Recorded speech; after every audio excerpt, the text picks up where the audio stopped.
In the Buddha's time, the Buddha had quite a number of disciples, right?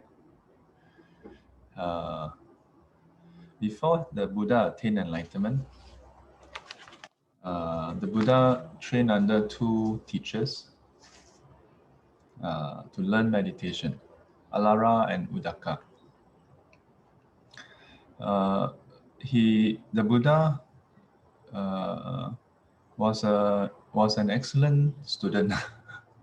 Yeah, everything that these two teachers can teach, he managed to learn everything. He learned from the first teacher, and then when he has learned everything, he found that he is not able to, that it doesn't lead to enlightenment. Not that he's not able to, but whatever the teacher has taught is not able to lead him towards the complete end of suffering. So he decided to leave. But he was so good that the teacher decided to offer him half the disciples, making him a peer. That means he has reached the same level as the teacher. So the teacher actually offered him a seat. Yeah, basically like in the corporate world, it means that make him partner, and not junior partner, senior partner. Yeah. Okay, Li Hui, have a nice day ahead. Say bye, Li Hui.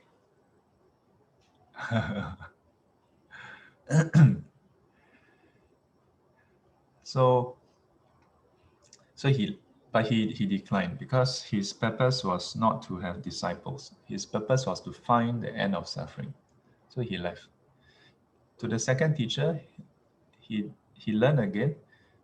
This time learning a higher level of the formless concentration. Yeah. So again, he learned everything in short time, and still he found that it doesn't lead to end of suffering. So he wanted to leave again. And then the teacher again offered him equal position and half the disciple. But still, he declined. Uh, so, so this says a lot about his attitude towards teaching. It's not about having more disciples, nor to have, and in turn, not to have disciples to like, wow, yeah, I'm the teacher, you must listen to me. But yet at the same time, when he went to, I mean, over time, more and more people came and become his disciple. And one of them was Venerable Mahakashapa. Venerable Mahakashapa is very interesting because he was a cultivator even before he become a disciple of the Buddha.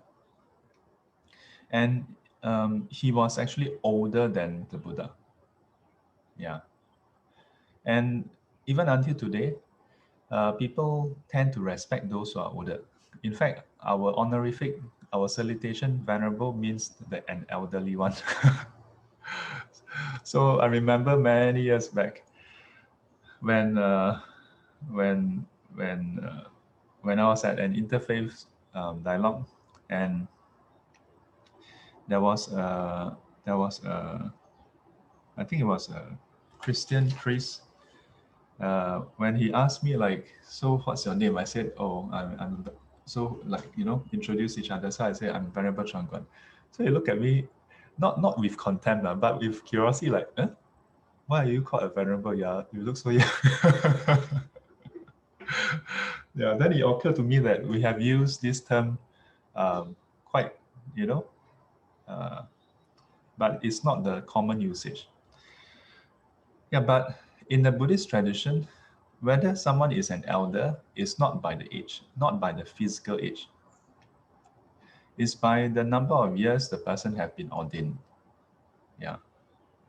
So when the Buddha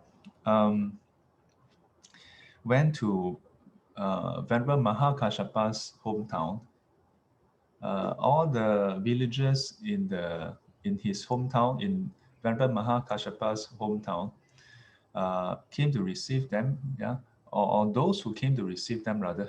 I don't think everybody came. I don't know. I think those who came to receive him all treated Venerable Mahakashapa as, wow, because our own homegrown ascetic, and he was already fairly well known even before that. So all of them gravitated towards him, and kind of like treated him as the teacher and Buddha as the disciple. Yeah. So giving Venerable Mahakashapa all the due respect and so on. But when the Buddha saw this, you all know what he did?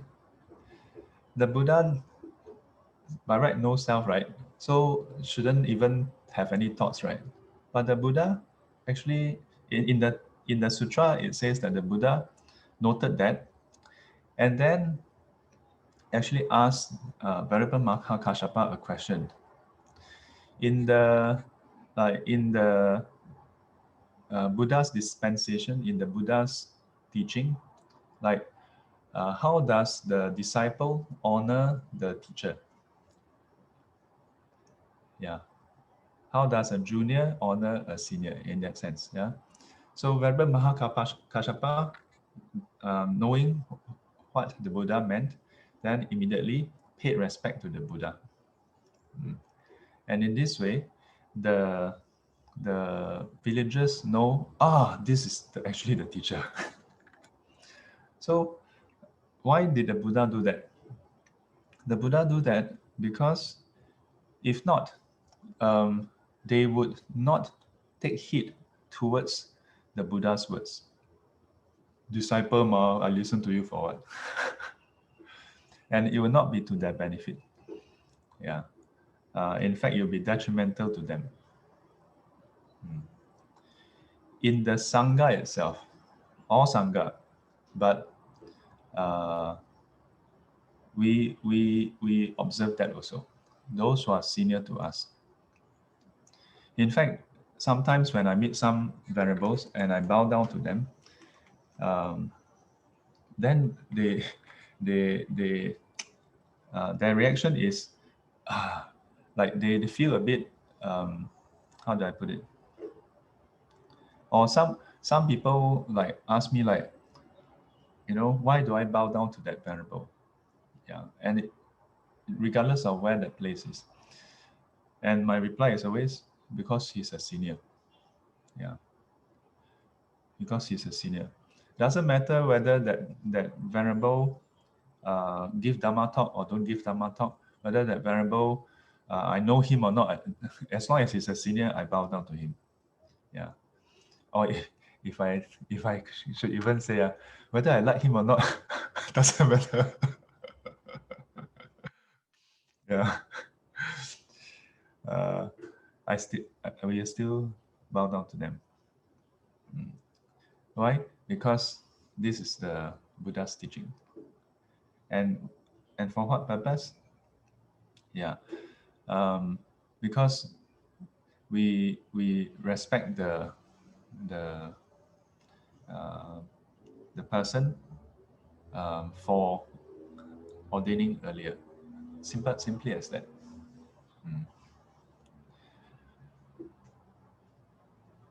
If you happen to pass by your house, a friend's house, yeah, if you happen to pass by a friend's house, and then if you see your friend's house door that is not closed, would you post it onto Facebook and declare to the whole world, hey, your house is not closed? Or would you private message that person to let the person know quickly? You would private message, or you would declare to the whole world? Tweet. Huh? And best yet, maybe you see wrongly. Maybe you see wrongly somehow. Yeah. So sometimes it's quite funny, yeah. Yeah, but decorum is something that is, some people think that Buddhism says no self, so who cares about decorum?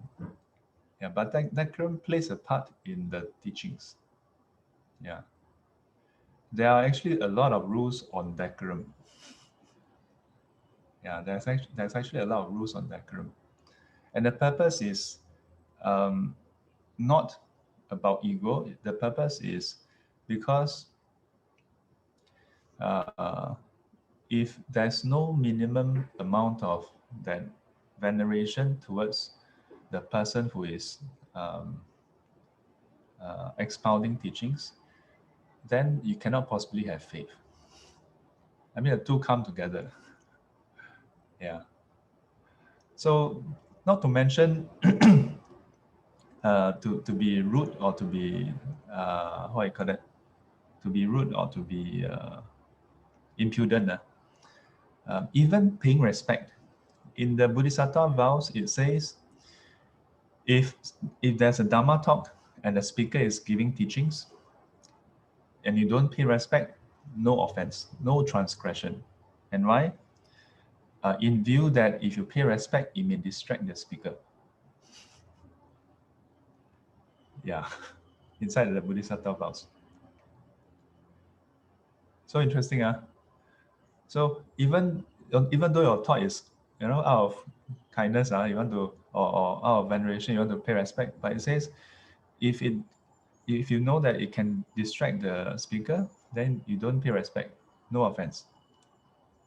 Yeah.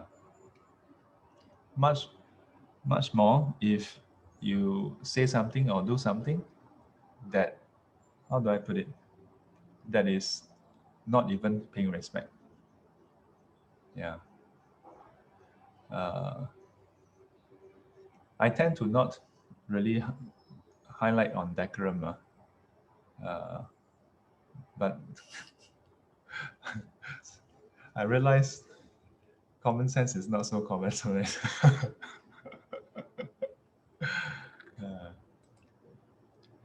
yeah. So in the 普贤十大愿, yeah, in the 普贤十大愿, 依着离境诸佛, we usually tend to think, we respect someone, we bow down. I mean, that's a form of paying respect. We respect someone by 赞叹, we say, yeah, but there are many layers to it. Many layers to it. Okay, let me see.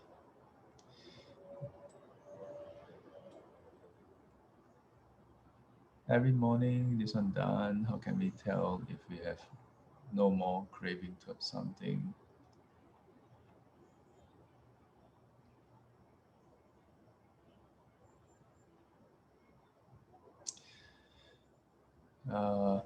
Have we covered the one on how can we overcome shyness or awkwardness when we want to show kindness or praise someone? Have we covered that? I think not. No. Is Sui Wen around? No. Still not around. Okay. Sai Kiam, how to cut down time spent on social media phone? How to cut down time? Yeah. I have a friend who told me that she will go and delete the app. This is called cold turkey approach. Don't worry, deleting the app doesn't delete the account. Account is on the server, the cloud. In a way, it can be a good approach, but this is called the Panadol approach. Yeah, this is called the Band-Aid approach. So, for example, when you have headache, right? When you take Panadol, it immediately switch off the pain receptor. It doesn't solve the problem causing the pain. Yeah. When do you do it? When the pain is overwhelming. to the point where it causes you to dysfunction. That means you are non-functional. Yeah, you cannot get on with your daily activities. So strong, so bo pian. Yeah. So, but taking Panadol should be a last resort. Shouldn't be a first resort. Yeah. Headache, take Panadol. Headache, take Panadol. Then you're not solving the problem, right? So if you find that, I think Saikyang speaks for everybody, including whoever is watching this after the fact. Yeah. Not, I don't think she has such a severe problem also. But in case if you're someone who has, and if you find that it has become limiting, yeah, your usage of social media has start to intrude into your daily life, yeah. You go to the toilet to shit, then you immediately turn on the WhatsApp or you turn on the Facebook. Then in the end, 1 hour later, you realize that you shit your pants because you forgot to take off your pants. That's a very telltale sign that your usage of social media has gone out of control. So, so if you immediately delete the app, it cuts off your contact. Yeah, it's like the guarding of senses, right? If you cannot deal with it, then don't go and see it. But this doesn't solve the root problem yet. Yeah, it just creates a barrier between you and your problem. Okay, it's very good for emergency brake. Emergency brake. But in the long term, just as in the headache, in the long term, you want to find out what is causing the headache. Yeah, is it late nights? Is it dehydration, or is it a tumor? Yeah, each of these will have different approach to solve. Yeah, so likewise, you want to look at what is causing that allure. Yeah, because once you remove that allure, you can use the Facebook or any social media app, yeah, without problem. Without problem. So there's these two parts. Most people just take the first part, but then you what? Cold turkey doesn't work. Then what happened? You you have a relapse. Then it's even lagi worse. At night don't sleep. Where's everybody? How come everybody's sleeping? But then there are those who say, I shouldn't take this kind of approach. I must deal with the problem. But if you are so overwhelmed already and you try to deal with it, it doesn't work also. Very difficult. Yeah, because the moment you try to contemplate on it, you try to reflect on it, you are sucked into it already. Yeah. So good to use the two together. Take the Panadol, then go and deal with the problem. Oh. So I think this is a general principle that can apply. Yeah. But the devil is in the detail. How do you look at the social media itself? If you can use the social media like you use a toothbrush, no prizes for wondering how come people can just take out a toothbrush. If you can use your social media like you use a toothbrush, then no problem. Yeah. Yeah. Because you use toothbrush just very functionally. You finish, you just put it aside, right? You don't bring around, you don't look at your toothbrush all the time. You don't brush your teeth the whole day. Yeah. Because it's purely functional. Yeah. So how to look at social media? How to look at social media? Even more importantly, to look at how we feel when we use social media. I think it's important to recognize that social media tend to make us feel good and make us feel bad. Yeah. If it only make us feel good, doesn't work. Don't be surprised. It must make you feel bad a bit. That's what how advertising work. It make you feel good and it make you feel bad. It make you feel bad first by telling you how shitty you are. Then it make you feel good by telling you of the possibility. You buy our products, then you can feel good. Yeah. So social media, when you post something, or rather when you see someone post something, yeah, and wow, there are a lot of good comments, yeah, it may make you feel bad. It may make you feel good. Make you feel good by desiring it. Make you feel bad by wondering how come your post don't get so many likes. Yeah. Then the unspoken advertising is not the advertisement post that you see, is the platform itself. The platform promises you something, that you can be an internet star. That you can get not just 3 likes, but 5. 5. Or maybe you say, Shifu, I already have 300 likes. Yeah, when you reach 300 likes, then you wonder, when can you get 500 likes? When you get 300 likes this time, the next post you only get 50 likes. Then you wonder, hey, what happened? Yeah, but not all of us want to be YouTubers or internet star. Yeah, social media is like television. You just consuming. Yeah, consume. Consume. Yeah. I read an article sometime back. It talked about how a common trait of addiction is the lack of meaningful interaction with other human beings. Yeah. How, Saikyam, you need meaningful interaction?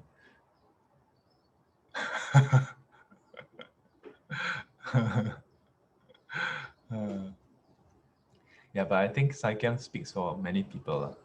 Yeah. And maybe people around her. Yeah. So uh, um, this is something that will not go away overnight. It's just like television. Yeah. But sometimes I think we look at social media with a biased eye as well. Yeah. You know, we say that nowadays you look at people, they go onto the train, they go into the bus, and then they all don't look at people. But think about it. When people look at you, are you happy? You're not happy also what? Yeah. And then how about, I mean, Singapore never really quite developed that culture. But in Japan, in New York, before the handphone come about, in New York, it's still not really the handphone. But in Japan, before they start looking at handphone, they were looking at comics, they were looking at books. Also, don't look at each other. Yeah. In New York, you know, they always have New York bestseller because New Yorkers pride themselves in reading. So when they are in public transport, they read. They just keep on reading. They don't talk to each other also. When is the last time you hear of this? Oh, sorry, this is going to go on to the internet. Some New Yorkers watching this may feel, no, we are not like that. Some Japanese may, this is Hondoni. Huh? Yeah, but what I heard, like, when is the last time you hear of a friendly New Yorker? Yeah, I don't think New Yorkers are not friendly, It's just that it's a city dwellers. They're, you're just you're just compelled to go from one activity to the next activity, and in between you want to maximize because you feel like your time has been taken up. You don't have your own time. So when you have own time, you want to do something, which is the paradoxical situation, isn't it? Because that is the problem. Yeah. So to me, handphone is not a problem. Yeah. How you use the handphone is the problem.阿弥陀佛。愿消三障诸烦恼，愿得智慧真明了。普愿罪障悉消除，我愿罪障悉消除，世世常行菩萨道。世世常行菩萨道。阿弥陀佛。阿弥陀佛。